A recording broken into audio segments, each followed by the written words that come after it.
नमस्कार, आप देख रहे हैं द इंडिया टीवी और मैं आपके साथ ज्योति। मध्य प्रदेश निकाय चुनाव के पहले चरण का मतदान का रिजल्ट तो आ गया है, लेकिन दूसरे चरण का मतदान का रिजल्ट आना अभी बाकी है, जो कि 20 जुलाई को आना है। और जिस तरीके से पहले चरण के मतदान में ही ओवैसी ने जो अपना खाता खोला है मध्य प्रदेश में, हर कोई उनकी तारीफ कर रहा है कि आखिर मध्य प्रदेश में असदुद्दीन ओवैसी ने अपनी जगह बना ही ली। मध्य प्रदेश निकाय चुनाव को लेकर और भी अपडेट्स आ रहे हैं, तो हम अपने सहयोगी सद्दाम से जानते हैं कि और क्या अपडेट है, और ओवैसी जो दूसरा रिजल्ट अभी आना बाकी है उसको लेकर क्या जो MIM है वो खाता खोल पाएगी या नहीं।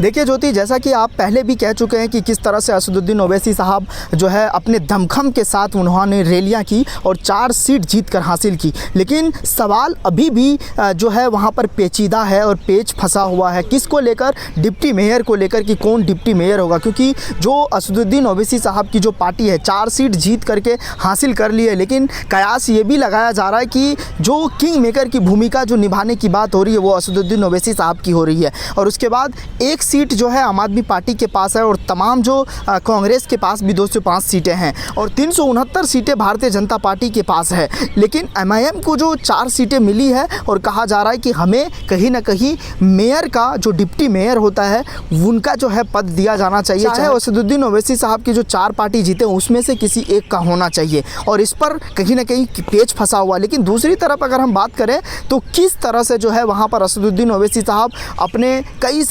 जनसभा को रैलियां करते हुए वहां पर नज़र आए, चाहे वो बुरहानपुर हो, जबलपुर हो या फिर खंडवा हो या फिर रतलाम हो। वहां पर उन्होंने कहा था कि मैं अपने प्रत्याशी को उतारूंगा और इंशाअल्लाह वो ताला उन्हें जो है कामयाबी मिलेगी। और वो हमेशा मुस्लिम मुत्तहिद की दुहाई देते हुए वो कहीं ना कहीं वोट को खींचने का काम किया, और उन्होंने कहा कि भारतीय जनता पार्टी और कांग्रेस की जो पार्टी रही है वो कहीं ना कहीं मुस्लिम क़यादत को कमज़ोर करने की कोशिश हमेशा की है। और उसके बाद इन लोगों ने हमेशा इनके वोट का सिर्फ फ़ायदा उठाया है, ना कि इनकी आवाज़ उठाई है। और अब असदुद्दीन ओवैसी साहब ने खुद ही अपने भाषण में कहा था कि हम अगर आए हैं, MIM अगर आई है तो आप लोगों की आवाज़ उठाने आई है। आप लोगों का जो भी मुद्दा है, जो जटिल मुद्दे हैं, जो भी मुद्दे को आपके जो मुद्दे होते हैं जिसको दरकिनार किया जाता है, उनको आवाज़ उठाने के लिए MIM मध्य प्रदेश में आई है। सवाल था कि दूसरे चरण में क्या वो अपनी सीटें ले आने में बरकरार रखेंगे या फिर उनका दबदबा होगा, तो इस पर देखिए अभी कुछ कहना जल्दबाजी होगा। और वो अभी जिनका भी जो मतलब जो भी वहाँ पर प्रत्याशी हैं उनके किस्मत जो है अभी EVM में कैद है। कुछ जगह पर EVM से चुनाव हुए थे और कुछ जगह पर VVPAT से भी चुनाव हुए थे, तो EVM और VVPAT में उनकी किस्मत कैद है। लेकिन ये भी कहा जा रहा है कि अगर वहाँ पर वो चीज़ें निकल कर के बाहर आती है तो ये कहीं ना कहीं उनके लिए भी बड़ी खुशखबरी होगी। लोग काफ़ी बेसब्री से इंतज़ार कर रहे हैं कि किनके झोली में क्या है, और वो 20 तारीख को ही पता चल पाएगा। आपने ठीक कहा सदाम, लेकिन ये वही मध्य प्रदेश है जहाँ पर मुस्लिमों से जय श्री राम के नारे लगवाए जाते हैं। ये वही मध्य प्रदेश है जहाँ पर बहुजनों के साथ अत्याचार किया जाता है। लेकिन जिस तरह से आपने बताया कि ओवैसी वहाँ पर मुस्लिम क़यादत को मजबूत करने में लगे हुए हैं, क्या वो बहुजनों और मुस्लिमों सबको साथ लेकर वहाँ पर अपनी क़यादत मजबूत करेंगे या नहीं, ये भी देखने वाली बात होगी। क्योंकि हमने देखा है कि वहाँ पर किस तरीके से एट्रोसिटी होती है, लिंचिंग होती है, तो क्या इन सभी मुद्दों पर भी ओवैसी ध्यान देंगे, नहीं देंगे, ये भी देखने वाली बात होगी। क्या लग रहा है कि देंगे वो इस सब पर ध्यान?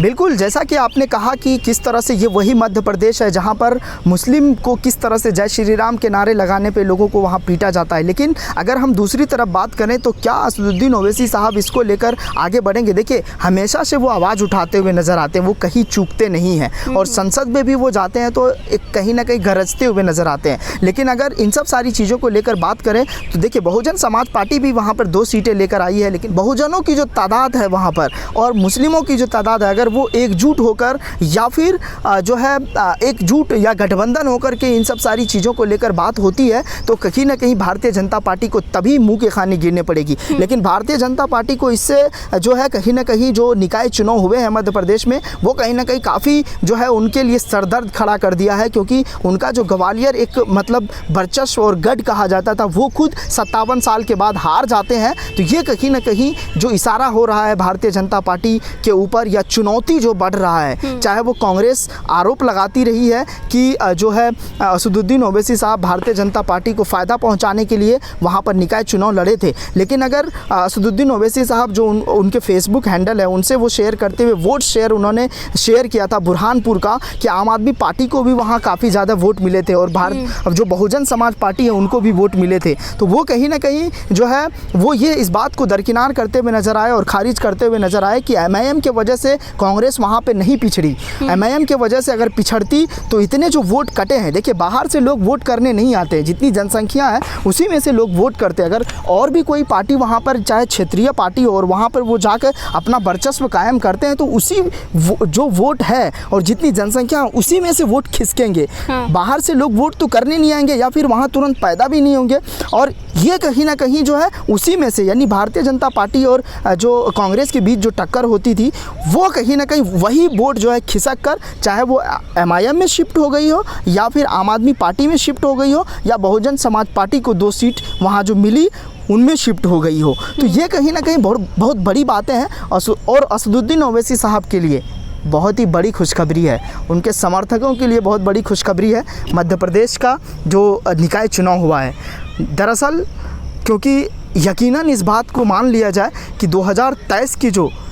विधानसभा चुनाव मध्य प्रदेश में होने वाला है वो तस्वीरें खुली किताब की तरह दिख रही है कि एमआईएम 2023 के भी विधानसभा चुनाव मध्य प्रदेश में अपना वर्चस्व कायम रखेगी और ज़्यादा से ज़्यादा एमएलए सीट लेकर आएगी, ऐसा कयास लगाया जा रहा है। बाकी आप इस मुद्दे को लेकर क्या सोच रहे हैं, आपकी क्या प्रतिक्रिया है, आप हमें कमेंट बॉक्स में ज़रूर बताएं, आपके कमेंट का स्वागत किया जाएगा। फिलहाल इस रिपोर्ट में बस इतना ही,